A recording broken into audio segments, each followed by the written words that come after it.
dan pada perangkat desa. Ada beberapa rangkaian acara kita pada saat ini, izinkanlah kami untuk membacakannya. Yang pertama, doa yang dibawakan oleh Tuan Guru.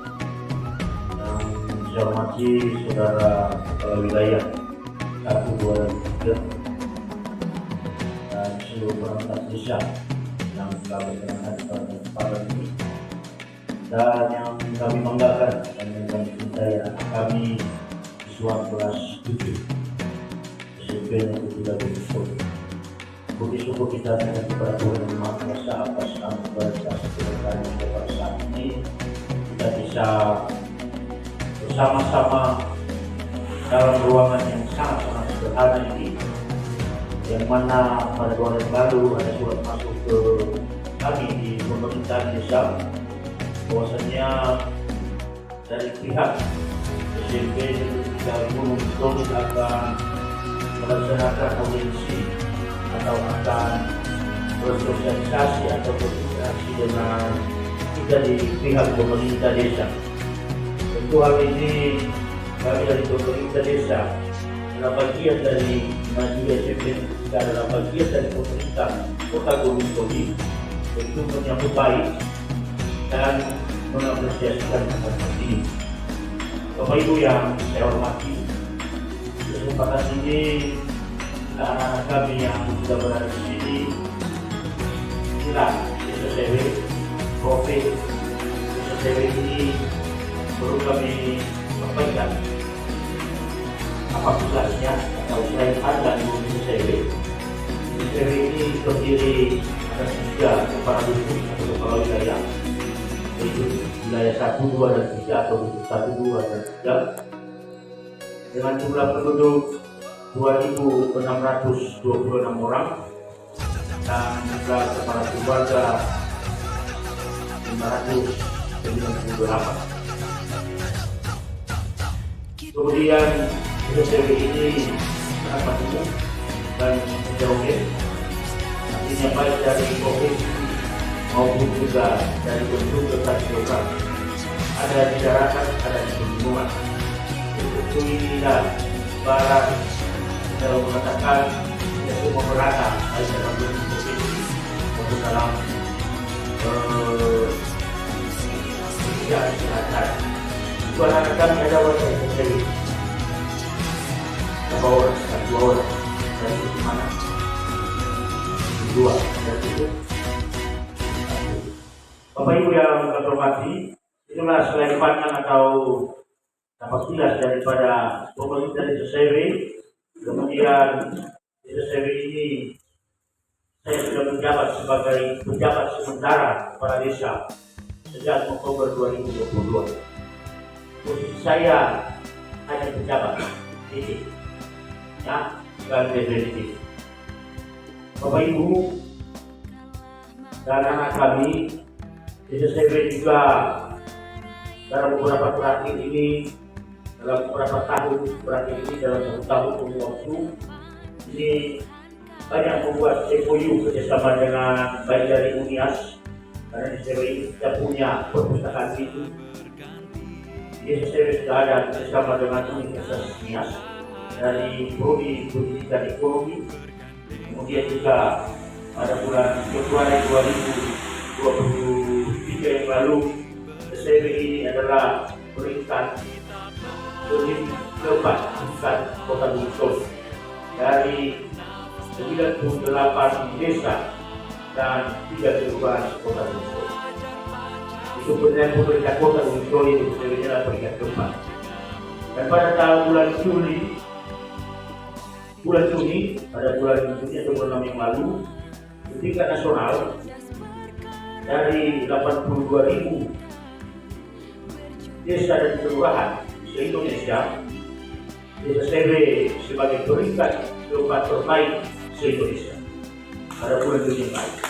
Jadi itu beberapa prestasi yang sudah kita ukir beberapa tahun belakangan ini, dan ini sudah dikembangkan menjadi sebagai desa sadar hukum.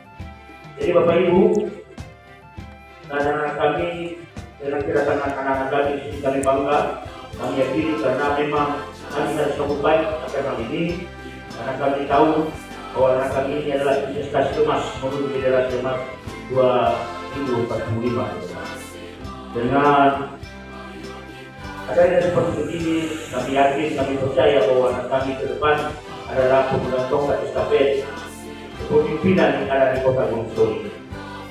Bapak Ibu yang kami hormati dan anak kami yang kami sayangi, tentu apa yang telah disampaikan tadi oleh Bapak Delau Banua, bahwasanya pada kesempatan ini kita akan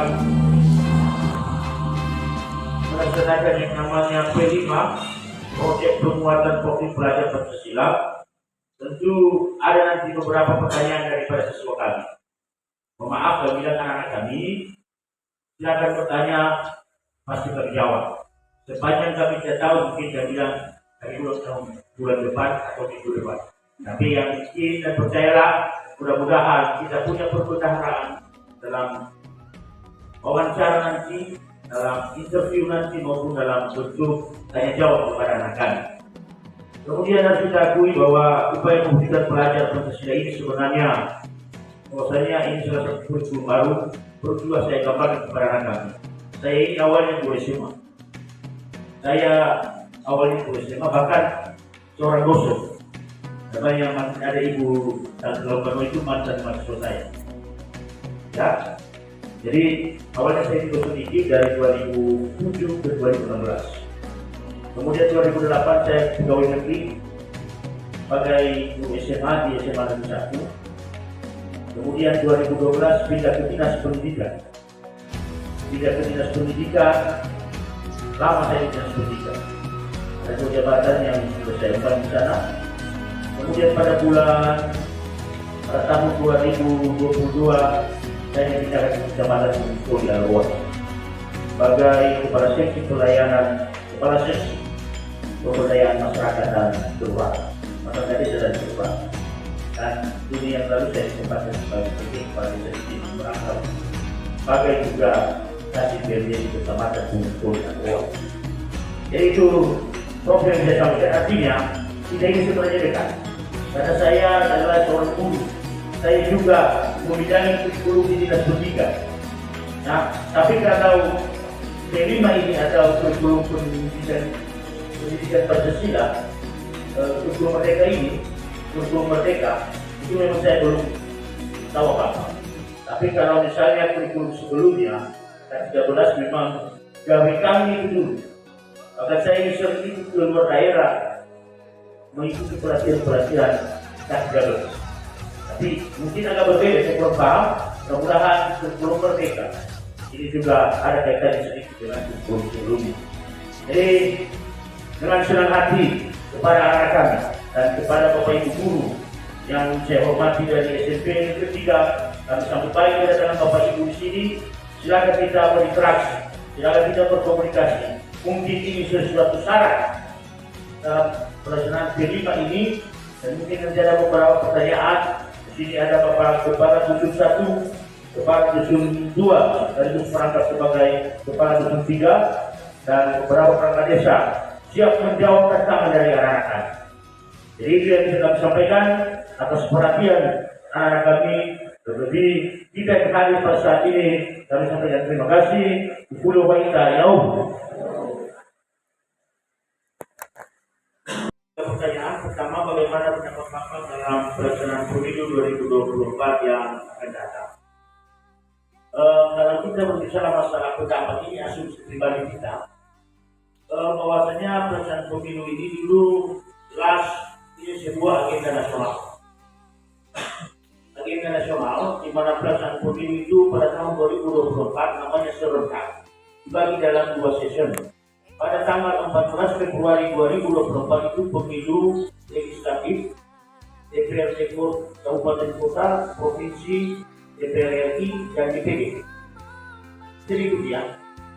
Artinya itu dulu pertama, yaitu DPRD Kabupaten Kota, DPRD Provinsi, DPR RI, dan DPD.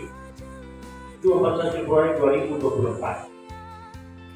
Kemudian ada yang namanya juga pada saat itu namanya pemilihan presiden.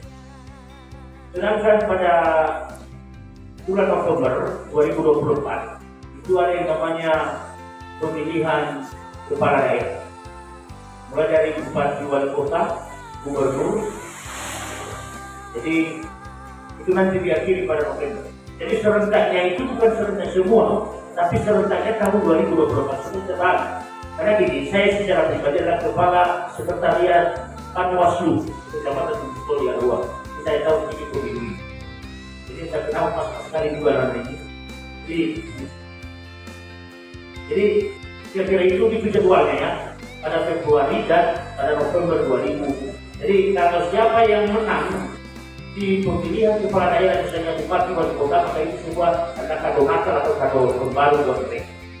Karena di akhir tahun 2024. Jadi ketika anak-anak yang bertanya pendapat Bapak, pendapat saya pemilih harus kita sukseskan. Sebagai pemerintah desa, ini berkewajiban mensukseskan agenda nasional, mulai dari pusat sampai ke daerah. Itu pertama, kita wajib mensukseskan. Nah ini agenda nasional. Kedua, kalau seandainya tidak sukses, maka ini kosnya sangat mahal. Artinya harganya itu terlalu mahal. Jadi kita berbicara masalah pendapat.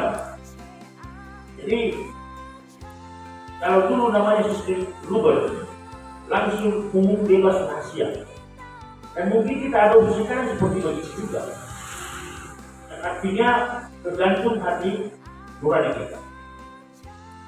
Tergantung hati nurani kita, bagaimana kita memilih salah satu calon, bagaimana keterbukaan kita kepada bangsa dan negara. Dengan adanya kami, ya, melalui pemilu, itu kita berkewajiban sebagai warga negara yang baik, harus memilih bagi umur 17 tahun ke atas. Bisa di bawah 17 tahun tapi sudah menikah. Jadi sebagai warga negara Indonesia yang baik, saya yakin kalian ini warga negara Indonesia yang baik karena setiap hari merah putih itu ada sama kalian tertempel di dada masing-masing. Itu sebenarnya filosofi, simbol yang diberikan oleh pemerintah. Baik itu mulai dari pusat daerah, kenapa masa-masa kami itu tidak ada bergerak di DPR. Artinya, bagaimana meningkatkan rasa patriotisme cinta tanah air itu kepada siswa seperti ini. Itulah bendera merah putih. Jadi bukan sembarangan aja pakai bendera merah putih. Jadi sebenarnya ditanamkan kepada Anda, anak-anak, bagaimana Anda itu cinta tanah air. Kalau yang namanya cinta tanah air berarti siap bela negara. Jadi kalau sebagai warga negara yang baik adalah harus memilih. Kemudian tidak boleh golput. Tapi itu tidak memilih golongan putih. Itu terlalu ekstrim kalau saya katakan, prioritas itu haram bagi seorang warga negara Indonesia yang baik itu golput. Karena pada saat itu dia harus mensalurkan yang namanya aspirasinya, hati nurani itu siapa yang dia pilih. Terlepas dari mana untuk keterwakilan. Jadi inti daripada pertanyaan adik kami, saudara kami, anak kami yang mengatakan bagaimana pandangan Bapak terhadap pemilu. Jelas pemilu ini adalah pandangan kita adalah sesuatu hal yang baru karena ini prosesnya serentak. Hal yang baru dan harus kita sukseskan sebagai warga negara yang baik. Kemudian bagaimana kita menyukseskan anak-anak kami? Karena kira juga anak-anak kami tidak punya andil. Mensukseskannya kita sampai bukan orang tua di rumah kita. Hari Bapak Ibu, hari Mak, hari Ayah, begitu. Silakan pilih yang sesuai dengan hati nurani.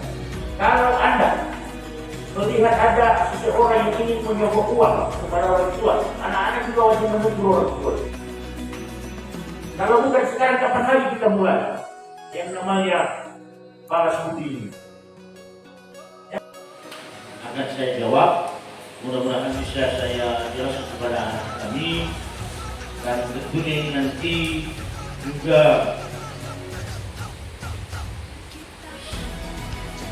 saya yakin anak kami bisa memahaminya, mungkin jadi beberapa perkara yang ada.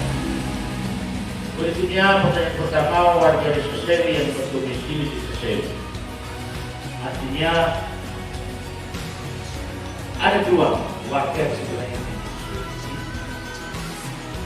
Yang namanya ada warga Desa Sewi berdomisili di Desa Sewi. Ada warga bukan Desa Sewi, bukan warga Desa Sewi, tapi berdomisili di Desa Sewi. Itulah artinya ini sekarang perbedaan. Ada si A, dia warga Desa Moabu misalnya, tapi tinggalnya di lokasi Desa Sewi. Ada juga si B ini warga Desa Sewi dia, tapi tinggal di desa lain. Nah, itu kan terjadi masalah itu, dia pasti memilih kita. Ada juga warga Desa Sewi, bukan warga Desa Sewi, tapi domisilinya di Desa Sewi. Jadi ini buat anak-anak kami, ini domisili. Pada saat pelaksanaan pemilu itu, sebenarnya kalau dalam bentuk pelaksanaan atau dalam bentuk pelaksanaan teknis pemilu ini tidak terlalu saya paham sekali, karena saya adalah di bidang yang bersama dengan pemilu ini beberapa bulan belakangan ini tentang pengawasan. Maka saya yakinkan anak-anak kami bahwasanya begini, warga desa lain tapi berdomisili di Desa Sewi ini dia bisa memilih di sini sebenarnya dengan memenuhi syarat itu. Mungkin pertama ya, dia memiliki KTP, kemudian kartu keluarga, kemudian dia laporkan kepada KPPS, dia laporkan kepada panitia pemungutan suara tingkat desa masing-masing. Misalnya dia warga Desa Moabu tapi tinggal di Desa Sewi, atau dia ingin memilih di Desa Sewi, maka dia akan laporkan kepada KPPS Desa Moabu bahwa dia memilih di sini. Artinya bisa kita gunakan semua secara keseluruhan dengan modal KTP atau minimal kartu keluarga. Jadi itu sebenarnya artinya bisa saja sepanjang dia itu warga negara Indonesia, memiliki KTP, memiliki kartu keluarga, terdaftar di dinas kependudukan, kemudian terdaftar sebagai daftar pemilu di desa dia, sebenarnya dia bisa melaporkan diri dan dia lapor ke kita. Mungkin ada apa yang situ ya, biasanya ya. Mungkin ada suratnya yang harus diisi. Ya, contoh, saya kan contoh beberapa hari yang lalu, ini pendeta jemaat PKP Moabu ini, itu warga desa Kelurahan Ilir. Dia meminta supaya dia melaksanakan pemilu di sini, memilih nanti 2024 di sini, itu bisa. Artinya dilaporkan dulu di tingkat PPS di Kelurahan Ilir, sehingga dia bisa mengambil hak pilihnya di Desa Sewi. Dan pertanyaan kedua, peranan KPPS dan saksi dalam pemilu. Kalau KPPS itu adalah penyelenggara pemilu pada hari H, mulai dari pintu masuk ke TPS, mulai dari mengambil surat undangan, membagikan surat undangan, mengambil surat undangan pada hari H, kemudian juga mulai dari pembukaan kotak suara, pembacaan kotak suara, kemudian pengisian semua berapa hasil perolehan. Jadi itu sebenarnya KPPS itu pelaksanaan pemilu dalam satu hari itu. KPPS. Kemudian saksi, kalau saksi ini bisa dari partai politik, bisa juga saksi perorangan, bisa juga saksi itu dari badan-badan independen. Apa itu badan-badan independen dari termasuk dari perguruan tinggi. Apa itu dari perguruan tinggi, misalnya dari universitas ini sebagai tim independen mengawasi, mengamati, sehingga jadi sebenarnya itu saksi itu adalah bukan bagian daripada pemerintah, tapi saksi itu adalah supaya tidak ada pergantian nama atau jumlah suara pada kandidat atau calon yang akan berkompetisi. Kira-kira seperti itu. Kemudian perhitungan suara, bagaimana proses selanjutnya? Yang jelas di setiap TPS di Desa Sewi nanti ada 5 TPS, 2 TPS di dusun 1 TPS di dusun 2 di dusun 2 dan 1 di dusun 3. Jadi ada 5 TPS nantinya di Desa Sewi, maka perhitungan suara itu dilakukan per TPS. Kemudian di isi langsung dalam bentuk saya kurang tahu sesat itu macam saya kurang paham sekali. Kemudian dipilih di 3 kecamatan. Di tingkat kecamatan di situ dia laksanakan pengundian. Kemudian ada pemungutan suara, ada perhitungan. Perhitungan itu sudah dibuat itu dalam bentuk berita acara dia kan. Misalnya calon A punya segini suaranya 500, calon B 200. Maka dikirim lagi ke kecamatan, dihitung lagi ulang di sana.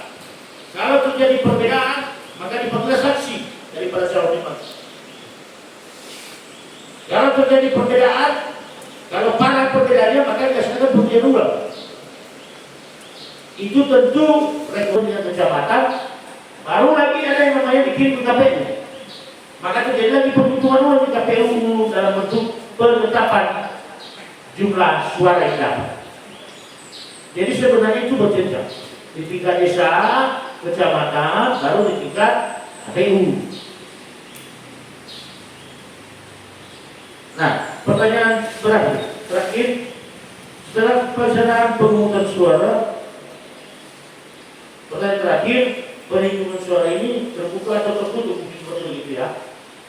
Jelas, kalau pencoblosan itu tertutup. Tapi kalau perhitungan suara open, terbuka. Nah, artinya kalau ada beberapa calon si A itu terbuka kan, nampak semua, bukan direkayasa, bukan dimanipulasi, bukan dibuat-buat, tapi kita terbuka disaksikan oleh saksi-saksi dari partai, saksi dari perorangan, saksi juga dari pihak-pihak independen, misalnya ada dari luar daerah, ada dari kepolisian, ada dari pengamanan, misalnya Limas. Jadi sistemnya itu adalah terbuka, kita saksikan bersama. Jadi itu kira-kira gambaran pertanyaan-pertanyaan Rahima, Dramoma, mulai betul bagi orang jadi bahwasanya pelaksanaan pemilu ini sudah jauh hari kita rencanakan di tingkat besar. Karena ini agenda nasional. Agenda nasional tentu ini jangan terjadi terulang kedua kali atau berulang pemilu di wilayah kita. Tentu setiap tahun demi tahap fase dari fase ini disiapkan sedini mungkin. Kita siapkan sedini mungkin sehingga bisa berjalan sebagaimana yang kita harapkan. Intinya di sini pelaksanaan pemilu desa Sebe atas nama pemerintah desa Sebe menjamin ini akan berjalan sebagaimana yang kita harapkan. Karena di sini kita jaga kepentingan. Kita adalah penyelenggara. Penyelenggara memantau, memperhatikan tanpa melaksanakan intervensi kepada bagi itu tadi yang saya gambarkan KPU, Bawaslu. Artinya mereka itu kerjasama. Yang satu adalah pelaksana teknis pelaksanaan pemilu, yang satu adalah pengawasan. Ketika pengawasan itu, misalnya kalau masa tenang ada yang namanya masa tenang, tidak ada yang namanya lagi serangan dan segala macam, tidak ada yang namanya baliho. Yang tugas gawennya itu yang mengamati itu adalah Bawaslu bekerjasama dengan pemerintah setempat, pemerintah desa dan segala macam. Nah, pada saat misalnya Laoh bisa desa, memperluas kota suara, itu gawainya KPU. Jadi itu sebenarnya sudah ada gambaran pelaksanaan pemilu itu ada dua, dalam bentuk pelaksanaan teknis dan dalam bentuk pengawasan. Sehingga hasilnya itu bisa kita katakan murni. Nah, ini yang kita takuti ketika ada Bawaslu dengan KPU bermain mata, ini yang kita takuti. Maka itu terjadi hasil seluruh kita Livi Kauni. Nah, itu dia. Jadi kita harapkan, saya yakin di kota Gunung ini, saya jamin itu di 3 desa saya dulu pelaksanaan pemilu akan berjalan sebagaimana yang kita harapkan. Demikian yang bisa saya sampaikan atas pertanyaan-pertanyaan yang telah diberikan, interview daripada anak-anak kami. Tentu Anda bertanya, kami menjawab. Anda kurang puas, mudah-mudahan anak kami puas dengan penjelasan yang kami berikan. Semampu kami sampaikan